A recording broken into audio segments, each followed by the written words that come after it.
అరే అరే అరే బాబు, ఇక మీరు రాబాకండి, ఏడుస్తాడు. సరే మిత్రులారా, సీనన్న మనోడికి కేసీఆర్ గారి పేరు పెట్టినందుకు వారికి ధన్యవాదాలు. ఇప్పుడు మనం అందరం ఎదురు చూస్తున్నాం. దయచేసి మీరు రాబాకండి అమ్మా. కేటీఆర్ గారు ఉపన్యాసం కోసం మనందరం కూడా ఎదురు చూస్తున్నాం.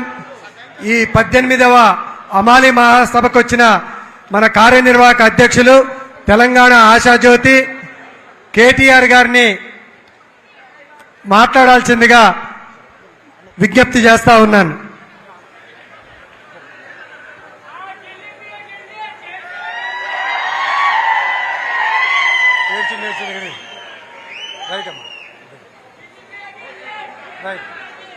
రైట్, కేటీఆర్ గారు మాట్లాడతారు. దయచేసి అందరేమో ఇవాళ రాష్ట్రంలో ఎక్కడికి పోయినా కేసీఆర్ తాత ఎట్లున్నాడు, కేసీఆర్ తాత ఎట్లున్నాడు అని అడుగుతున్నారు.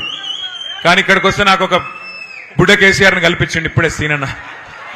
ఆయన మన్మన్ పేరే కేసీఆర్ అని పెట్టుకున్నాడు. అంటే ఎంత ప్రేమ ఉంటే ఒక నాయకుని మీద గుండెల్లో ఎంత అభిమానం ఉంటే ఒకళ్ళ పేరు పెట్టుకుంటారో మీ అందరికి కూడా తెలుసు.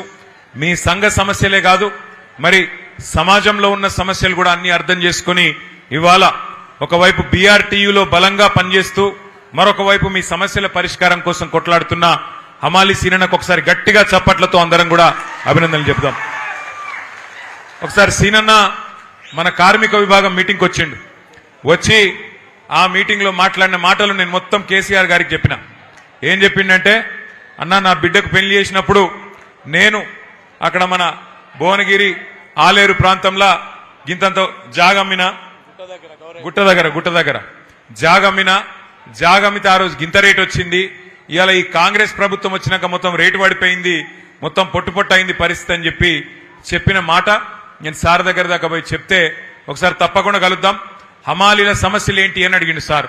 అంటే నేనేం చెప్పినా అంటే, సార్ హమాలీల సమస్యల గురించి నేను కూడా అడిగితే సమస్యలున్నాయి మొత్తం పోలే, కానీ కేసీఆర్ దయతోని 8 రూపాయలు ఉన్న రేట్ను 26 రూపాయలు చేసుకున్నాం, 250% పెంచుకున్నాం.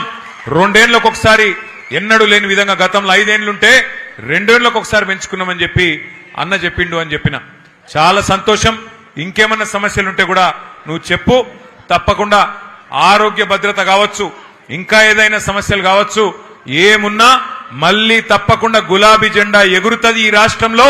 తప్పకుండా హమాలీల సమస్యలు ఒక్కటి కూడా ఇడిచిపెట్టకుండా తీర్చే బాధ్యత మనది అనే మాట కూడా నువ్వు చెప్పు అని చెప్పి సార్ నాకు చెప్పిండు. మరి మీకు తెలుసు, కేసీఆర్ సార్ వచ్చిన తర్వాత తెలంగాణలో మన ప్రభుత్వం వచ్చిన తర్వాత ఏ తీరుగా వడ్లు వండినాయి, ఏ తీరుగా సాగు విస్తీర్ణం పెరిగింది నాకంటే బాగా మీకే తెలుసు.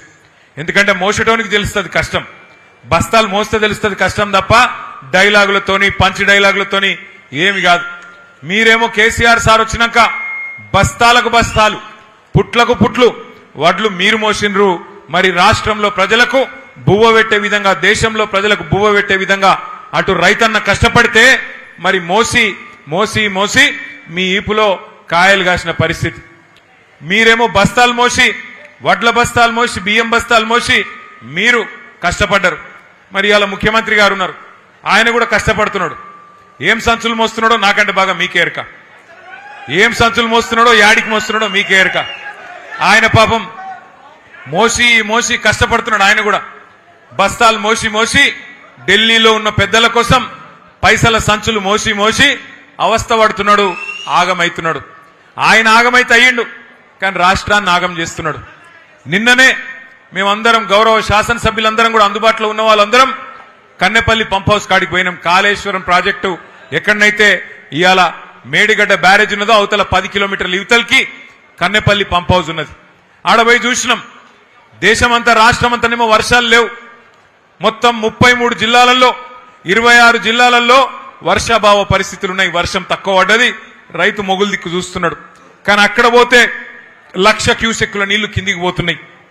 ఎందుకంటే KCR sir project, Kaleshwaram project ఎక్కడ కట్టిండంటే, మొత్తం ఎక్కడన్నా సరే కరువు ఉన్నా వర్షం లేకపోయినా గోదావరిలో ఏ పాయింట్లనైతే నీళ్లుంటాయో అగో పాయింట్ దేవులాడి లెంకులాడి అక్కడ ప్రాజెక్టు కట్టిండు.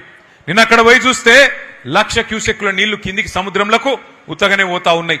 అందుకే నిన్న పోయి అక్కడ విజ్ఞప్తి చేసినాం రాష్ట్ర ప్రభుత్వానికి, అయ్యా ముఖ్యమంత్రి గారు, నీకు మా మీద కోపం ఉంటే కేసులు పెట్టుకో, నీకు మా మీద కోపం ఉంటే ఏమన్నా చేసుకో, కానీ మా మీద కోపం రైతుల మీద తీయకు. ఇగో పంపు దగ్గర, కన్నెపల్లి పంపు దగ్గర 1,00,000 క్యూసెక్కులు కిందికి పోతున్నాయి. ఆడ నువ్వు చేయాల్సిందల్లా 2 పంపులు చాలు చేస్తే చాలు, మొత్తం రాష్ట్రం అంతా సుభిక్షంగా అవుతుంది కాళేశ్వరం ప్రాజెక్టు వల్ల, దయచేసి ఆ పని చెయ్యు అంటే చేస్తలేడు. ఎందుకంటే ఆయనకు తెలుసు, ముఖ్యమంత్రి గారికి ఆయనకు తెలుసు, నీళ్ళు ఇచ్చినాం అనుకో యూరియా ఇయ్యాలి, మరి యూరియా ఇస్తే పంట వండుతుంది, పంట వండితే మరి మళ్ళీ పంటలు కొనాలి, పంట కొంటే మద్దతు ధర ఇయ్యాలి, మద్దతు ధరిస్తే మళ్ళా బోనస్ ఇయ్యాలి. ఇక సప్పుడేక ఈ లొల్లెంత ఎందుకు, నీళ్లు లేకపోతే ఏ లొల్లి లేదన్నట్టు ఇవాళ నీళ్లు ఉండి కూడా పంటలను ఎండబెడుతున్నాడు, రైతులను ఇవాళ తొక్కుతున్నాడు ఈ రాష్ట్ర ముఖ్యమంత్రి రేవంత్ రెడ్డి.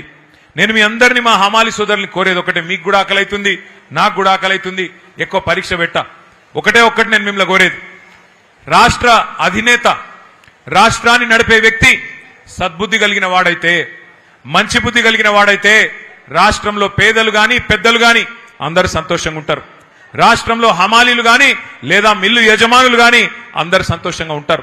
10 ఏళ్లు మనం అదే చూసినాం కేసీఆర్ గారి ప్రభుత్వంలో.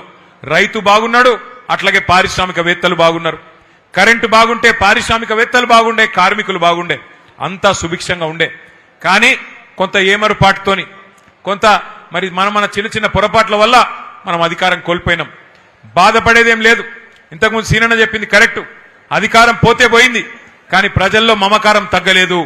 అధికారం పోతే పోయింది కానీ ఇవాళ కొన్ని వాస్తవాలు మనకు కూడా తెలుస్తా ఉన్నాయి. కుండ వలిగితే వలిగింది కానీ కుక్క బుద్ధి తెలిసిందని, ఎవడు మనోడు ఎవడు పగోడు మనకు కూడా అర్థమైతా ఉన్నది.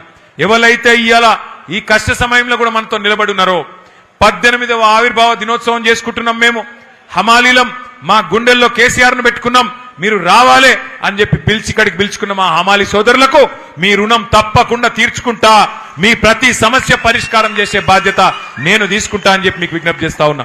సీనన్నకు కూడా నేను చెప్తా ఉన్నా, ఇట్లే గట్టిగా ఉండండి, మిమ్మల్ని చేయగలిగింది ఏమీ లేదు. సరే మా మీద అంటే 2 కేసులు పెడతాడు, మీ మీద కేసులు పెడితే ఏమవుతుందో ఆయనకు కూడా ఎరికే, ఈప్ సాఫ్ అవుతుందని తెలుసు. అందుకే మిమ్మల్ని ఎవ్వడు ఏమీ చేయలేడు, ఐకమత్యంగా ఉండండి, గట్టిగా ఉండండి. ఇంకొక 2 ఏళ్లలో తిరిగి కేసీఆర్ గారిని ముఖ్యమంత్రి చేసుకుందాం, బ్రహ్మాండంగా చిన్న చిన్న సమస్యలు ఏమున్నా తప్పకుండా పరిష్కారం చేసుకుందామని చెప్పి మీ అందరికీ కూడా తెలియజేస్తూ, మరి ఈరోజు శుభదినం, మంచి కార్యక్రమాన్ని ఏర్పాటు చేయడంలో లక్ష్మారెడ్డి గారు పూర్తి సహకారం అందించారు. వారికి గట్టిగా, ఎమ్మెల్యే గారికి గట్టిగా చప్పట్లతో వారికి కూడా అభినందనలు చెప్పాలి. అట్లాగే మా గౌరవ కార్పొరేటర్లందరూ వారు కూడా ఇవాళ ఇక్కడ హాజరై మీ పట్ల ఉన్న ప్రేమను ప్రకటించినందుకు గౌరవ కార్పొరేటర్లకు, సీనియర్ బీఆర్ఎస్ నాయకులకు అందరికీ కూడా ఒకసారి గట్టిగా చప్పట్లతో అభినందనలు చెప్పాలని చెప్పి తెలియజేస్తూ, మా హమాలి సోదరులందరికీ మళ్ళొక్కసారి ఆవిర్భావ దినోత్సవ శుభాకాంక్షలు తెలియజేస్తూ, జై తెలంగాణ, అన్ని పిడికిలు లేవాలి, జై తెలంగాణ, కేసీఆర్ గారి నాయకత్వం, హమాలి సీనన్న నాయకత్వం, జై తెలంగాణ.